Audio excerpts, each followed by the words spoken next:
Sure. My name is Wendi Bolero. It's Wendi, capital Bollero. Thank you. Let's start with a little biographic information if we could. Where were you born? I was born in Camden, Arkansas. Edward Kelly, EDWARD, KELLEY. Thank you. Before we talk about your time in Vietnam, I'd like to get some biographic information if I could. When and where were you born? I was born in Hamilton, Ohio. Who were your parents? My parents were Charles Randall Hutchison and Carolyn Hutchison. What branch did your dad serve in? He was in the United States Army. In the infantry? Yes. Okay, was he an officer or NCO? NCO. And was he drafted, a volunteer, or a career soldier? He was drafted and then he re-upped twice. Okay. So he was a career man by then. Yeah. When was he drafted? During Korea? He went in May of 1963. 63. So, just prior to me being born. Yeah. Now, did you ever get to meet your dad before he died in combat? Yes, we lived at Fort Leonard Wood, Missouri, while he was stationed there.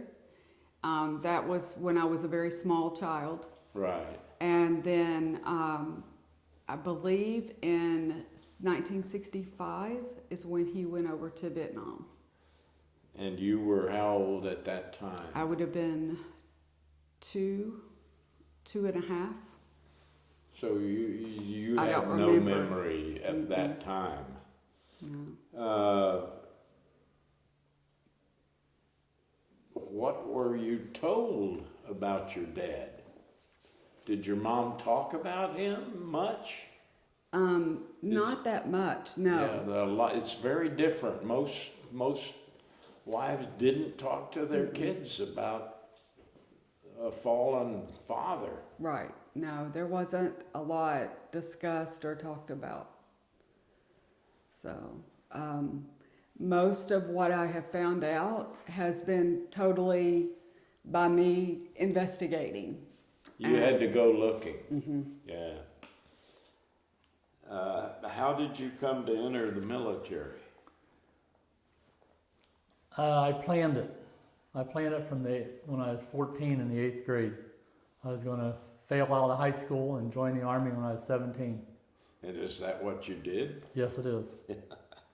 So you enlisted. Yes, I did. RA And this was 11655 what year? 1967.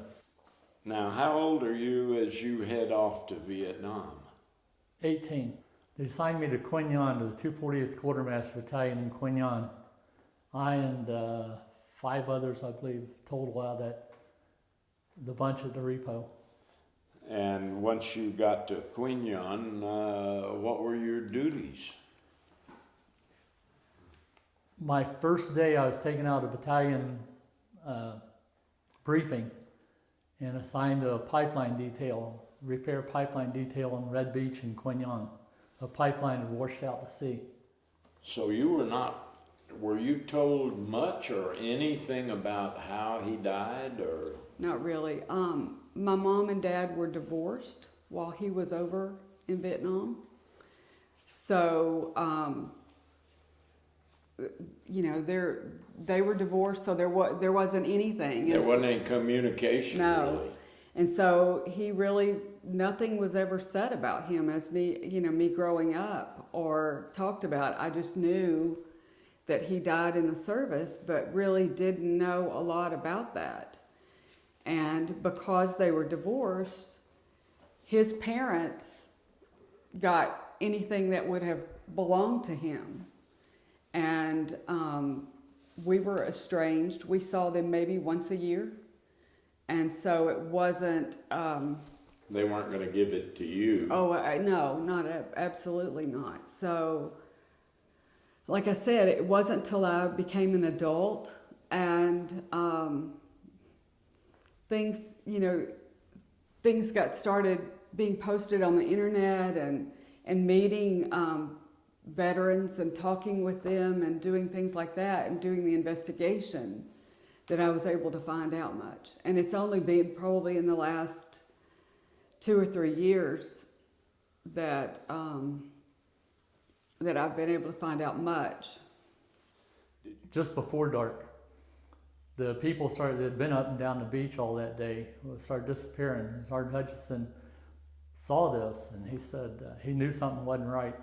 So he told everybody. Of course, it started getting a little cooler, so everybody put their jackets back on, or what we called the jacket, our fatigue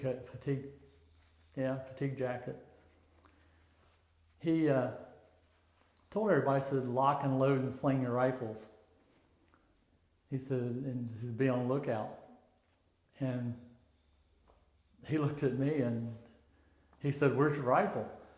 He said, get your rifle. He said, where's your rifle? I said, I haven't been given one yet. And he looked, that's when he realized that he remembered the 3 of us had been brought in there and we didn't have rifles. So he told us to stick close to somebody else, and we stuck close, and we had the last piece of pipe had brought out of the truck, and he told me, he said, go back up the beach to where the truck's coming in and have the driver bring the little pipe down here. He says, you're a driver, aren't you? I said, yeah. He said, if he won't bring the truck down here, you bring the truck down here. We're not going to carry this pipe anymore. We're going to get this pipe laid. And we only had about another 150 feet of pipeline to lay. And this happened about an hour after dark. And I said, okay. I'd been working with him all day and I trusted him. And one of the last things he told me, says, the rifles will be in the truck. Your rifle will be in that truck. And I said, okay. And that made me feel good to know that I was going to have a rifle. And I took a few steps away, and I might have been 50, 60 feet at the most away. And that's when there was 2 explosions went off, and there was small arms fire. I heard 2 rifles completely empty on automatic, and they were AK-47s. And that's when the entire crew was either physically wounded or killed. The whole crew? The entire crew. Everybody there except for one person there was 2 people that were not injured at all that I'm aware of, and that was me and another one of these fellows that I'd been sent down there with, and he went running past me yelling, they're all dying down there, they're all dying down there. And he kept running. And about that time, 2 people that Sergeant Hutchinson had sent out earlier was coming back, and they had 3 rifles, and I got with them. One of them, they laid down the ground, because just as the explosion went off, I could see their silhouette, and they saw me. They heard the explosion, heard the rifles, laid down on the ground. And one of them was getting ready to shoot me. He said, there's one right there. And the other one grabbed his rifle and shoved it down the sand. Said, no, he's one of us. Oh, Jesus. And he yelled at me to come. He says, get over here. And I ran over there, and we weren't that far apart, 10 feet maybe. But it was dark, and I guess only by my silhouette, he could tell who I was, that I was an American. And he handed me a rifle, and I looked at it, and I said, this is an M16. He says, yeah, the finest Mattel's ever made. And I said, I've never fired one of these before. And he gave me a real quick how to load it, how to unload it. He says, you're on lock and load, let's go. So we went down, and as we went down and got close to the work area, the Jeep came past with the major that told us that Quignon was that told us that Quignon was a safe area. He came past, and we took all the casualties and put them in the back of the Jeep, and he took them out of there. And I'm not sure how many people was there working all together that day, but everybody was on the Jeep except for me and the 2 guys. There were like a dozen people? There weren't that many. I think Not that many. I think there might have been 8 total. Some dead, some wounded. Yes. Yeah. And you're still alive? And I'm still kicking? alive and upright, but when I heard the grenades go off and I heard the machine gun, the rifle firing, inside my brain just screamed no. And a lot of times I look back on that day and think that's the day I died. That's the day that I realized that, you know, If I'm you never hadn't going been moving away from it, that didn't kick in at that time. All I realized was that I'm never going to see the United States again. I'm going to die in this country. And I became committed to what I was doing. I just decided at that point in time, in the next hour or so, riding back on the back of that deuce and a half, that I knew I was going to die. I was never coming back to the United States. And I was going to kill them in as VC as I could. Can you remember and describe the day your family was told that your father had been killed? I do not remember that day or anything around that. The only memory I have as a 5-year-old child is being at the funeral. You do remember that? Yes. Yeah. I do remember that because it was a funeral in a very small little older church, and In Arkansas? in Camden, yes. And from what I remember, I had a great aunt that thought it would be a good idea to pick me up and show me my dad laying in the casket. Oh. And so that's the memory I have. Oh my. Sergeant Hutchison, the fellow that actually saved my life, the last thing he did before he died, that got me out of that kill zone.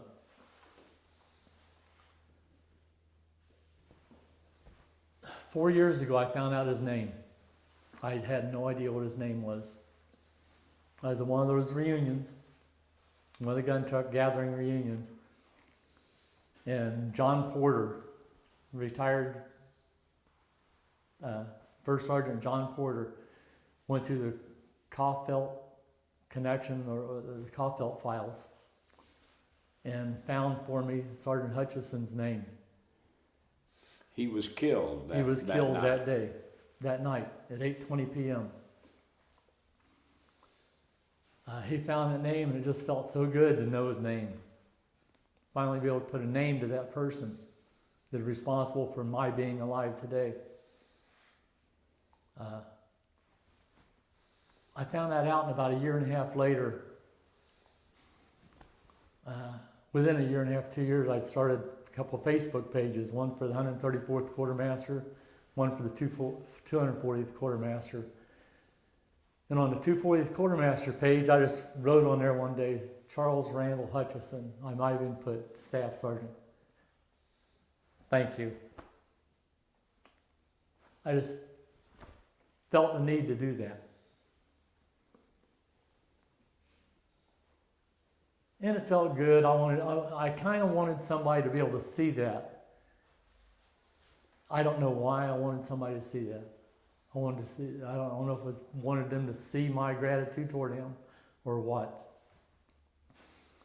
And some 12, 14 months, 16 months, 6 months, I'm not sure how long later, I got up one morning and I did something I usually don't do. I took my cell phone out there with me. And I opened it up as I was sitting there, and there was a message on there for me. Did you, have you found individuals who served with your father? Yes. There was an incident about a year and a half ago. I was doing a search on the internet and I found a Facebook post where someone posted my dad's name. Wow. And said thank you. And so I messaged them and found out that this man spent the last day with my dad. And as a little girl growing up, all I knew is he died overseas. And it was a war. And so, the image I had was conflict and, were they in the jungle? What were they doing? And that it was a bad place. And so this gentleman gave me the gift of Actual knowledge. yes, Yeah. and knowing that he had spent almost all day from that morning to that evening with my dad. And he talked about him playing with the children on the beach. And they were taunting him and trying to get his watch. Evidently, he had a watch that they liked. And so he would pick them up and run and throw them in the water. And that changed the image that I had. And who in the world sent me a message? I opened it up and it was a message from an unknown caller. And it said, "Mr. Kelly, my name is Wendi Bolero. Charles Hutchison was my dad. I was 5 years old when he died. That was a very good day. That was a very good day." And her and I have talked, we texted back and forth for a while, and we talked at him for several hours. And we've met just in the last few months. And it was really good to not only know that, I didn't know that Sergeant Hutchison had what his family was like back home, if he had a family or what. And it was really good to know that he has a daughter. He has a daughter who's alive and remembers him too. In finding the gentleman online who said thank you to your father, has meeting that gentleman provided any peace and closing and healing for you? Absolutely. Without a shadow of a doubt. It has allowed me to find peace with him and know that, and in getting the medals and getting a copy of his personnel record, I didn't realize that he had rejoined twice after that. And that tells me he was doing something that he was dedicated to doing. And he had purpose, and he had a family there as well. And the people he was serving with was his family. And the fact that he had had a beautiful day. It was sunny, they were on the beach, they were joking around and having a good day. To know that it was that kind of day, it's given my heart peace. And he saved a couple of lives at the end, too. He did. He did. He put someone out of harm's way. The gentleman that I found, he directed him off the beach when he knew something was happening. And he hadn't got very far away from them when they came under attack. About 8 o'clock at night, after putting the pipeline down on the beach all day. And, we don't know why things happen the way they happen. But I'm very grateful that this man put that out there and that I was able to find him and learn about my dad. And it's given me a drive to find more men and women that served in Vietnam, because I know that if I can come across healing that way, then maybe somehow or another I can help some of those that are hurting out there and who've never been able to process a lot of stuff that went on over there. Then maybe I can just offer them a hug or comfort and letting them know But it's okay. Outstanding. Anybody else have any question? Can you describe your feelings of that first moment that you met Wendi?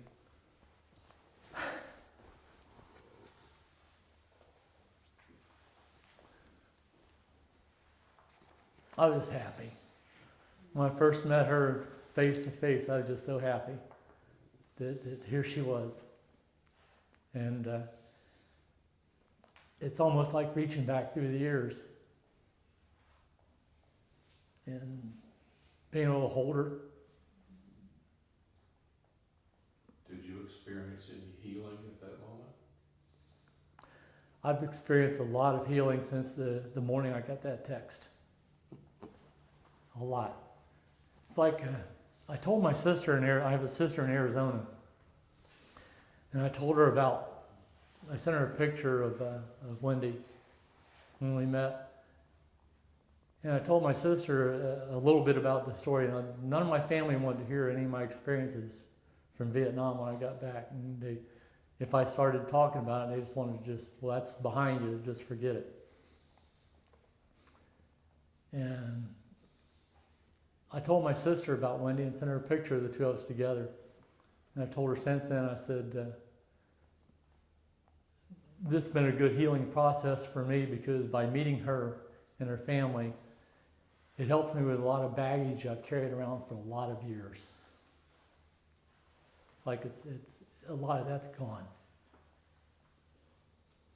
And that survivor, not mode, but that survivor guilt that I had for years, maybe this is why I was allowed to live that day.